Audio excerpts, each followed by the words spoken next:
નમસ્કાર, મનોમંથન ન્યૂઝમાં આપનું સ્વાગત છે। વેજલપુર ખાતે આવેલ મોટા મહોલ્લાની પીવાના પાણીની લાઇનમાં ભંગાણ થતાં નદીમાંથી પ્રસાર થતી પીવાની પાણીની લાઇનમાં ગંદુ પાણી મિક્સ થતા હોવાનો વિડીયો સોશિયલ મીડિયામાં વાયરલ થયો હતો। ત્યારે મળતી માહિતી મુજબ આજ રોજ વેજલપુર ગ્રામ પંચાયતના સ્થાનિક ગ્રામજનો આ લીકેજ પીવાની પાણી લાઇનને લઈને રજૂઆત કરવા માટે આવ્યા હતા।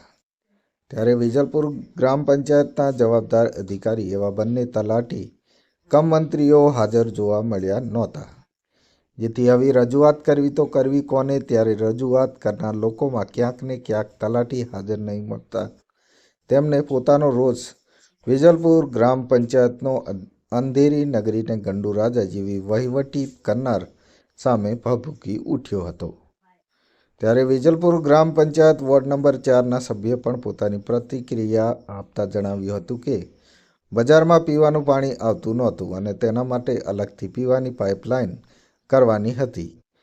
તે પીવાની પાઇપલાઇન માટે સ્થાનિક લોકો પાસેથી અંદાજિત 28,000 રૂપિયા ઉઘરાવીને તે કામ કરાવ્યું હતું।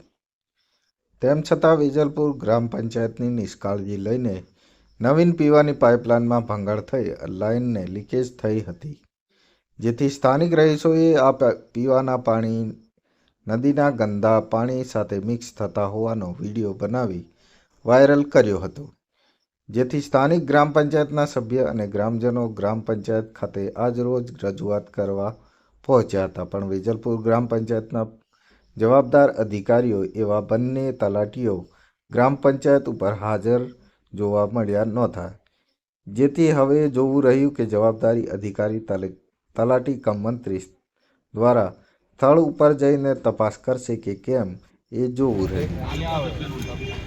તમે ગ્રામ પંચાયતના સભ્ય છો? હા। કયા વોર્ડના? 4 નંબર વોર્ડ। હે? 4 નંબર વોર્ડ। 4 નંબર। તો આ પાણીની સમસ્યામાં શું છે?